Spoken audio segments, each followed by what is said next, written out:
This month, February, everyone will get their hands on Marathon for free. No codes, no invites, no barriers, just you, Marathon, and what seems like Bungie's most desperate gamble in decades. This isn't just another open beta. This is literally a trial by fire for a studio that's lost nearly half its workforce since going through Sony's acquisition process. Speaking of Sony, they've definitely burned through their patience. And now they're pretty much betting everything on a $40 extraction shooter that's dropping into one of the most competitive markets right now in gaming. The open preview weekend isn't just Marathon's moment of truth. This is Bungie's moment of truth. Really is for all the marbles. So before we get into why and all that, we just got to rewind a little bit to get some background information. Sony bought Bungie for over $3.5 billion. Sony finally gets a proven live service studio. Bungie gets a ton of money and resources to compete with all the largest studios in the world. But then so many layoffs happen, projects canceled or spun off,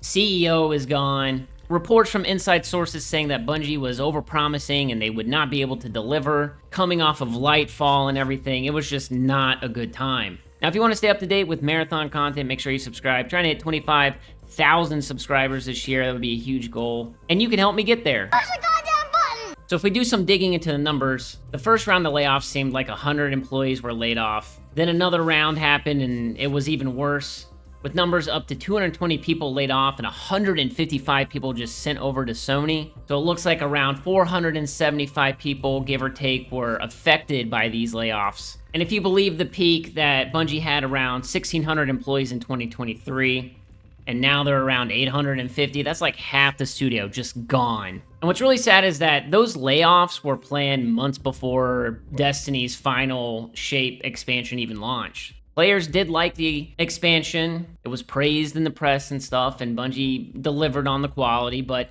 it really didn't matter because the final shape sold less than Lightfall at launch, so quality was not translating to sales. But even before all that, Bungie's leadership had already decided hundreds of people were going to lose their job regardless.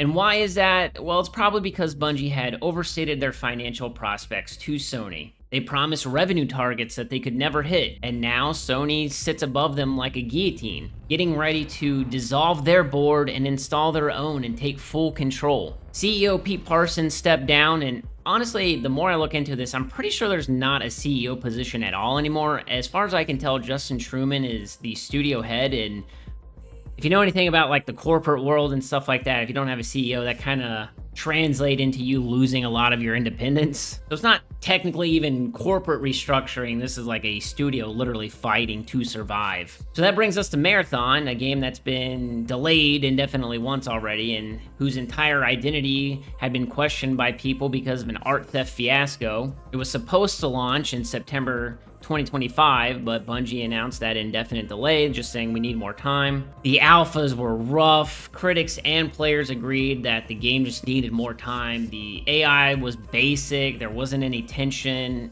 Environmental storytelling was falling flat. Social features were missing.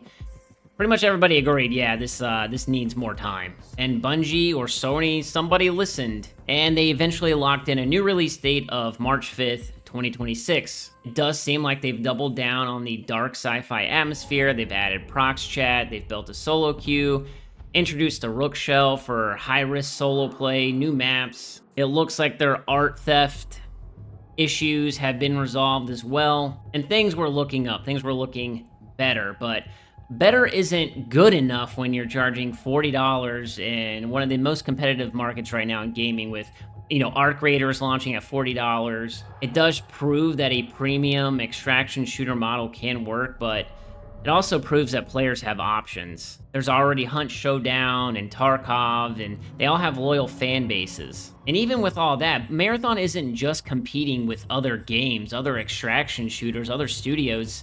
It's competing with the perception that they might not know what they're doing anymore. With all the success that Arc has had, Marathon needs to prove it's worth standing next to that. So here we are in early February, an open preview weekend where anyone can play is on the horizon. And quite honestly, I do think that that's the best thing for the game after all the negativity it has gone through, because if it is a banger and you can get people to even hate play it, be like complaining and stuff, you're gonna win a few people over. Bungie is removing the barrier to entry. They need people in the game. They need feedback. They need word of mouth. They need streamers and content creators and everyday players to walk away thinking, yeah, I'd pay $40 for this. It's good. Because the reality is, this is the only time most people will try Marathon before launch. At $40, Marathon still isn't an impulse buy. It's a commitment still. And after years of skepticism, after the delays and layoffs and leadership changes, the alpha reception, I do not think that players are giving Bungie the benefit of the doubt. The open weekend is Bungie's chance to prove that the Bungie feel, that secret magic sauce, that they have translates to extraction shooters. That their years of live service with Destiny can work in a genre that's built on loss and tension and stakes, that they haven't just made Destiny 2 PvP with loot extraction, which, ooh. Now, if the weekend goes well, I think the pre-orders will jump up again. People are going to start hyping it up again, and March 5th becomes an event. But if it goes poorly, I just don't know if they can recover from that. Because let's be honest, Marathon might be Bungie's last shot at proving they're more than their previous games, especially more than Destiny. For over a decade, Bungie has been synonymous with live service excellence, whether you agree or disagree with that. They're one of the few games that have made it that long. But Destiny 2 has winded down the Light and Darkness saga. The episodic content model has been criticized. Player sentiment is extremely mixed right now. And I do feel that Marathon was supposed to be the next chapter. The fresh IP that is actually an old IP, but we don't need to talk about that right now. The proof that Bungie could create something new and capture lightning in a bottle again, just like they did with Halo and Destiny. But if Marathon launches to not even a cold reception, but maybe a lukewarm one, Bungie's remaining staff is in trouble, I think. They're all in on those two franchises, and one's struggling right now, and one hasn't even launched. And looking back at Sony, they've already tightened the leash. There's tighter integration, more roles have been absorbed. I think Sony has even publicly acknowledged that their independence is getting lighter with Bungie. Marathon doesn't hit those financial targets. Bungie's independence, what's left of it, is over. I think they would keep the name, but it's just another PlayStation Studios team at that point. So when that weekend drops, here's what we should all be watching for. Player count and retention. How many people, are playing concurrently on Steam, since it's really the only place that we can get numbers. How many stick around for the whole weekend? What does the graph look like? Content creators, reception. You're going to have people that are going to hate on it regardless, but how are those content creators that aren't like, marathon creators or, people that normally get paid for these type of things to hype it up? How are they receiving it?